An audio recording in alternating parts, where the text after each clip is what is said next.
আসসালামু আলাইকুম। নতুন একটি ভিডিওতে আপনাদের সবাইকে শুভেচ্ছা এবং অভিনন্দন। মোটরসাইকেলের ব্যাটারি ডিসচার্জ হয়ে যায়, বসে যায়, 2-1 দিন 3 দিন রেখে দিলে চার্জ শেষ হয়ে যায়, কারণ কি? এবং অনেক মোটরসাইকেলের ব্যাটারি আছে যে ব্যাটারিগুলো অনেক সময় যে পুরনো হয়ে গেলে ব্যাটারি চার্জ থাকে না, সেটাকে আবার কিন্তু রিকভার করা যায়, বা মানে হচ্ছে যে সেটাকে আবার ঠিক করে আবারও 2-1 বছর চালানো যায়। এরকমটা হয় যে কোনো মোটরসাইকেল, এফআই হোক বা কার্বোরেটর সিস্টেম মোটরসাইকেল হোক, শীতকালে বেশি প্রবলেম করে বা অন্যান্য সময় করে যে ব্যাটারি চার্জ কম বা ব্যাটারি লোড কম নেয়। একটু পুরনো হলেই বেশিরভাগ সময় এই সমস্যাটা দেখা যায়। তো এইটার কারণ কি, কি সমাধান কি, সেটা আজকে বলবো। কিভাবে চার্জ দিতে হবে, কোন ব্যাটারি কোন এম্পিয়ারে কিভাবে দিতে হবে সেটা শেয়ার করব। সেটা আপনাদেরকে এখন আমি দেখাবো বা বলবো। তবে তার আগে আরেকটা জিনিস বলে রাখি, যে ব্যাটারি যে ডিসচার্জ হয় বা বাইক থেকে যে চার্জ না হওয়ার কারণ কি। আপনি বাইক চালালেন, বাইক থেকে চার্জ হয় না ব্যাটারি, কারণ কি? মনোযোগ সহকারে কথাগুলো শুনবেন। তো সেটার যে কারণ বা কেন হয় যে চার্জ হয় না, এই সম্পর্কে একটা ভিডিও কিন্তু অলরেডি আমার চ্যানেলে আপলোড করা আছে। আপনারা চাইলে সেই ভিডিওটা দেখে আসতে পারেন, অথবা চ্যানেলটাকে যদি সাবস্ক্রাইব করে রাখেন তাহলে আপনারা সেই ভিডিওটা পেয়ে যাবেন। এখন এই ব্যাটারিতে আমি চার্জ দিয়ে দেখাবো। এইটাতে হচ্ছে যে এই দুইটা ব্যাটারি হচ্ছে যে নর্মালি যে চার্জ থাকতো না, বসে যেত ব্যাটারিগুলো, তো চেঞ্জ করা হয়েছে, কাস্টমার চেঞ্জ করেছে, তিনি ঝামেলা নিতে চাননি। আমরা আবার এটাকে রিকভার করেছি। যেটাকে রিকভার করতে হলে কিভাবে রিকভার করা যায়, পুরোনো ব্যাটারি 2-3 বছর চালানোর পরে অনেক সময় অ্যাসিড দিয়ে ড্রাই সেল ব্যাটারি তো দেওয়া যায়। এটা আমি মুখের কথা বলতেছি না, আমি আমাদের এখানে আমরা নিজেরা টেস্ট করে দেখেছি যে একটু পাওয়ারফুল অ্যাসিড দিয়ে এটাকে আবার রিকভার করা যায়। তো সেটা অ্যাসিডটা মাপ কতটুকু থাকবে, কতটুকু এই ব্যাটারি দিতে হবে, এই সম্পর্কে একটা ভিডিও কিন্তু আমার চ্যানেলে আপলোড করা আছে, অলরেডি আপলোড করা আছে। সেখানে ইনফরমেশন একদম A to Z দেওয়া আছে, যে কতটুকু অ্যাসিড পানি আপনি দিতে হবে, কিভাবে দিতে হবে, কোন অ্যাসিড দিতে হবে, এই সম্পর্কে একটা ভিডিও অলরেডি আপলোড করা আছে। একটা হচ্ছে যে চার্জ না হওয়ার কারণ কি কি, এই সম্পর্কে একটা ভিডিও আছে। আর একটা হচ্ছে যে চার্জ দেওয়ার আগে, রিকভার করার আগে যে অ্যাসিড পানি কতটুকু কিভাবে দিতে হবে, এই সম্পর্কে একটা ভিডিও দেওয়া আছে। তাহলে আজকে দেখাবো হচ্ছে যে চার্জ দিতে গেলে, কারণ এই দুইটা ভিডিওতে আমি চার্জ দেওয়ার সিস্টেমটা দেখাইনি, কারণ এক এক মোটরসাইকেল খেয়াল মনে রাখবেন।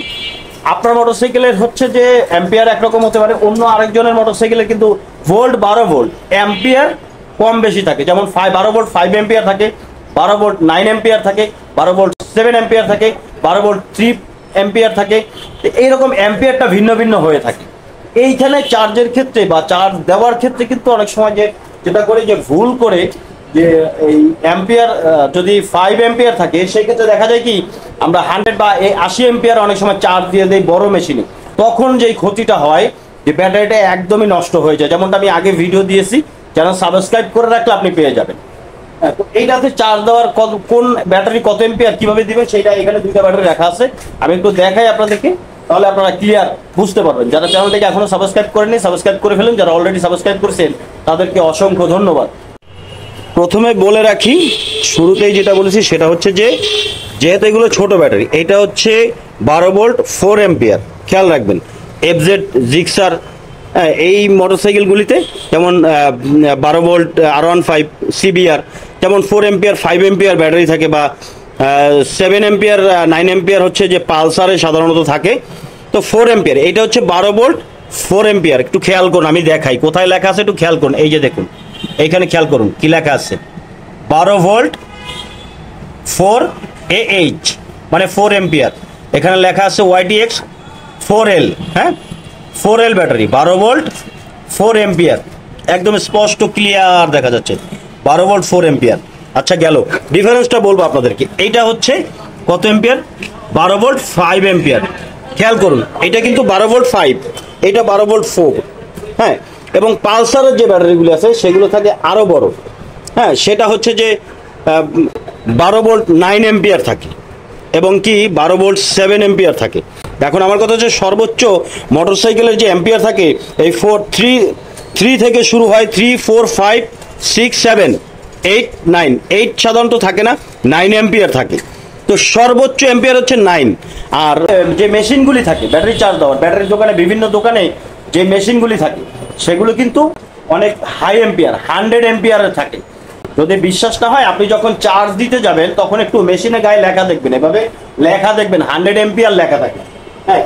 তো ভুলটা হচ্ছে এই জায়গায়, যে এই ব্যাটারিগুলো যখন আমরা 100 অ্যাম্পিয়ার 80 অ্যাম্পিয়ার, তারা তো অন্য বড় ব্যাটারি চার্জ দেয়, তাদের সাথে যখন চার্জ দেওয়া হয় তখন কিন্তু সেই ব্যাটারিটা 100 80 অথবা 70 50 অ্যাম্পিয়ারে কিন্তু চার্জ দিয়ে দেয়। তখন যেটা হয় যে ওভার অ্যাম্পিয়ারের ফলে এই ব্যাটারিগুলোর যে ভিতরে সেল থাকে ব্যাটারি, এই সেলগুলো দ্রুত নষ্ট হয়ে যায়। তখন হচ্ছে যে ব্যাটারির যে চার্জের ক্ষমতা সেটা আর নিতে পারে না, ভিতর থেকে সেলগুলো পুড়ে যায়, নষ্ট হয়ে যায়।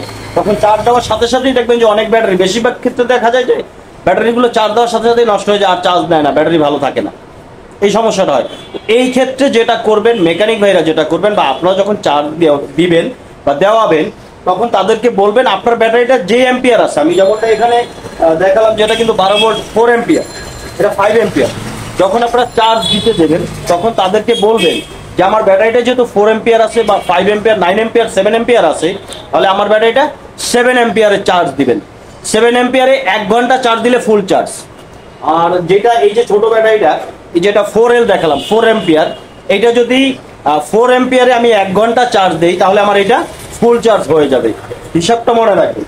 আর যেটা আমার 5 এম্পিয়ার বললাম, এটা যদি আমি 1 ঘন্টা চার্জ দেই 5 এম্পিয়ারে তাহলে কিন্তু ফুল চার্জ হয়ে যাবে। তো এখন যদি আমি এইটাকে 80 এম্পিয়ারে চার্জ দিতে যাই তাহলে তো আমার এই ব্যাটারিটা নষ্ট হয়ে যাবে। 10-20 মিনিট থাকলে এটা কিন্তু একদম ভিতরের সেলগুলো নষ্ট হয়ে পুড়ে যাবে।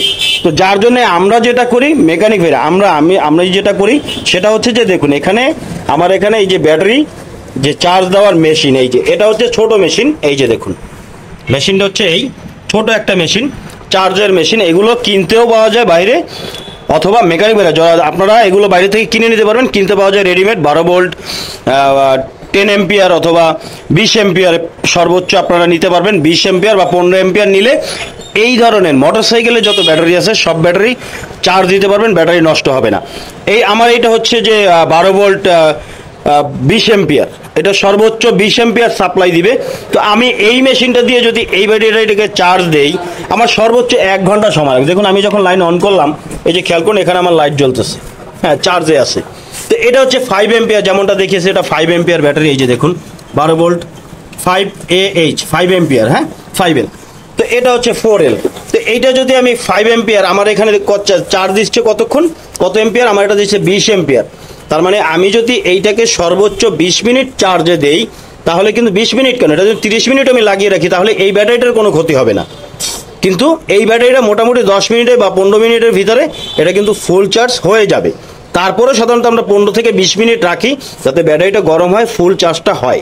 তবে অ্যাসিড পানি দিয়ে চার্জ দিয়ে রিকভার করি, যখন যে ব্যাটারি দুর্বল হয়ে যায়, বসে যায়, সেই অ্যাসিড পানির মাপটা যেমন বললাম যে ভিডিও আমার চ্যানেলে আপলোড করা আছে, আপনারা চ্যানেল সাবস্ক্রাইব করে রাখলে পেয়ে যাবেন, বা চ্যানেল ঢুকে সেটা দেখে আসবেন কতটুকু পরিমাণে অ্যাসিড পানি দিবেন। এবং চার্জ দিতে হলে অবশ্যই যেই ব্যাটারি গায়ে যেই এম্পিয়ার লেখা আছে, 4 এম্পিয়ার লেখা আছে, 5 এম্পিয়ার লেখা আছে, 7 এম্পিয়ার বা 9 এম্পিয়ার লেখা থাকে, ওই অনুযায়ী এম্পিয়ার অনুযায়ী চার্জ দিবেন। সর্বোচ্চ 20 এম্পিয়ার, এই যে দেখুন এটা সর্বোচ্চ 20 এম্পিয়ারে চার্জ দিয়েছি, হয়তো এটা আমি আধা ঘন্টা বা 20 মিনিট রাখলে আমার এটা ফুল চার্জ হয়ে যাবে। কিন্তু যদি আমি 80 এম্পিয়ার বা 100 এম্পিয়ার দিতে যাই, বড় মেশিনে দিতে যাই, তখন কিন্তু এই ব্যাটারি রিকভার করবে না, নষ্ট হয়ে যাবে। তো এটাই ছিল ব্যাটারি চার্জের নিয়ম, চার্জ দেওয়ার যে নিয়ম বা সিস্টেম কি সেটাই আপনাদের সাথে শেয়ার করা। ভিডিওটি ভালো লাগে লাইক এবং শেয়ার করে অন্যকে দেখার সুযোগ করে দেবেন। ধন্যবাদ সবাইকে।